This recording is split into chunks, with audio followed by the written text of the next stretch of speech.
Hello friends, நம்ம favourite சீரியலில் அடுத்து என்ன சுவாரஸ்யமாக நடக்குதுன்னு பார்க்குறீங்க. இந்த ரஞ்சிதா இருந்தா இல்லையா, நான் இத்தனை நாள் இந்த மூட்டை பூச்சியை முக்காணி மாதிரி உட்காந்துனுங்க இல்லையா, மூட்டை சந்தில் அந்த மாதிரி அமைதியாக இருக்கா. இப்போதைக்கு நம்ம எதையும் பேசக்கூடாது, நம்ம எதையும் பண்ணிடவும் கூடாது அப்படின்னு சொல்லிட்டு.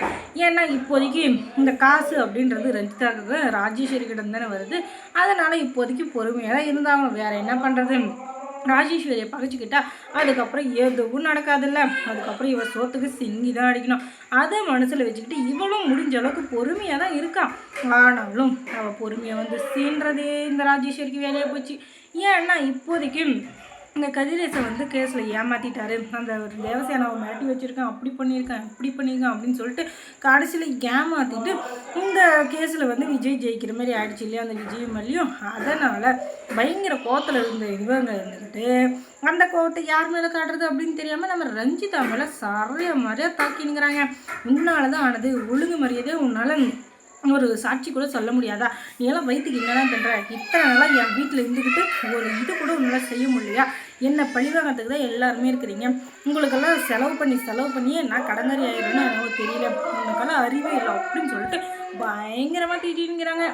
அதுக்கப்புறமா அதையே யோசிச்சுனுங்கிறாங்க நம்ம ரஞ்சிதா. அது நினச்சி சாப்பாடு கூட இறங்கலாம் பார்த்துக்கோங்களேன். அப்படியே பித்து பிடிச்ச மாதிரி உட்காந்துக்கிறாங்க. எதுக்காக இவங்க நம்மளை இப்படி பேசுனாங்க? என்ன தான் ஆச்சு இவங்களுக்கு? நம்ம இவங்க வீட்டில் இருக்கிறோன்றதுக்காக இவங்க என்ன பேசினாலும் நான் வந்து கண்டுக்கூடாதா அப்படின்னு சொல்லிட்டு இந்த ரஞ்சிதாவுக்கு ஏற்கனவே பயங்கரமான கோபம். அதனால கொஞ்சம் பொறுமையாக தான் இருக்கா. நம்ம இந்த வீட்டை விட்டு போயிட்டோன்னா அதுக்கப்புறம் நமக்கு எந்த ஒரு இதுவுமே இல்லாமல் போயிடும் அப்படின்னு சொல்லிட்டு எவ்வளோதான் பொறுமையாக இருக்குது பல்ல கடிச்சின்னு. ஆனால் இந்த ராஜேஸ்வரி இருக்கா இல்லையா, இதையே ஒரு அட்வான்டேஜை வச்சுன்னு இவ வந்து சோத்துக்காக தான் நம்ம வீட்டில் இருக்கா. இல்லைன்னா இவ ஏன் இவங்க இருக்க போகிறா அப்படின்றத தெரிஞ்சு வச்சுக்கினேன் எப்போ பார்த்தாலும் அசிங்கப்படுத்திகிட்டே இருக்கிறது. இதையே வாடிக்கை வச்சுருந்த நம்ம ராஜேஸ்வரி ஒரு நாள் இருந்துக்கிட்டு உனக்கு சோறுன்றது 6 மணிக்கெல்லாம் கிடச்சிதில்ல, அதனால தான் உனக்கு அந்த வருத்தமே தெரியல. நான் வந்து இங்கே கேஸில் தோற்று போயிடுமே கோவத்தில் இருக்கேன், உனக்கு சோறு வேறையா அப்படின்னு சொல்லிட்டு பயங்கரமாக திட்டி விட்டதும் அப்போவே அந்த சாப்பாடுலேருந்து இறந்துடுறாங்க இந்த ரஞ்சிதா. அதனால் வந்துச்சு பாருங்க கோவம். ஒரே அடி பொலின்னு ஒன்று வைக்கிறாங்க. உனக்கு எவ்வளோ தைரியம் தான் எப்போ பார்த்தாலும் எனக்கு ஏதாச்சும் ஒன்று சொல்லிக்கிட்டே இருக்க. அன்னைக்கு எல்லாருமே உன்னை விட்டு போயிட்டாங்க.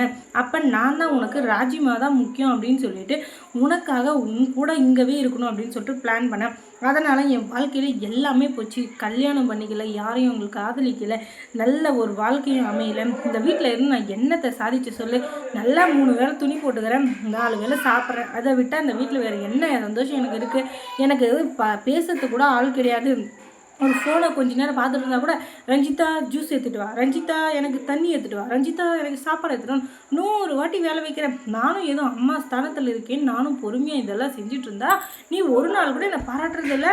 எப்போ பார்த்தாலும் ஏதாச்சும் சொல்லிக்கிட்டே இருக்க.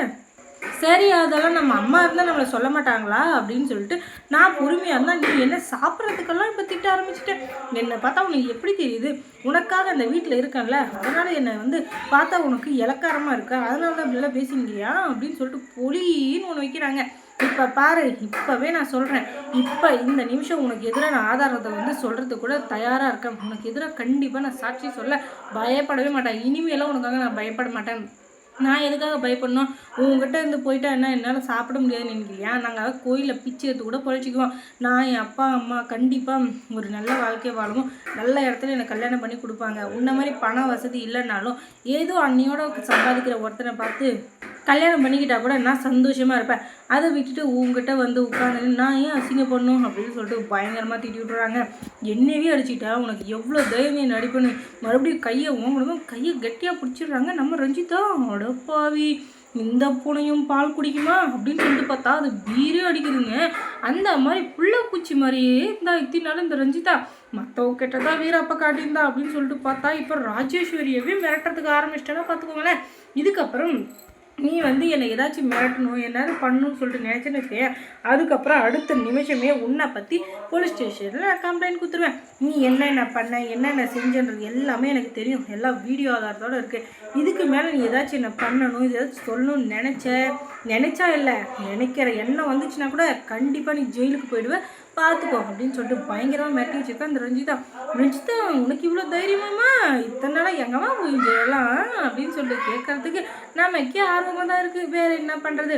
கேட்க மட்டும்தானே முடியும். அதோட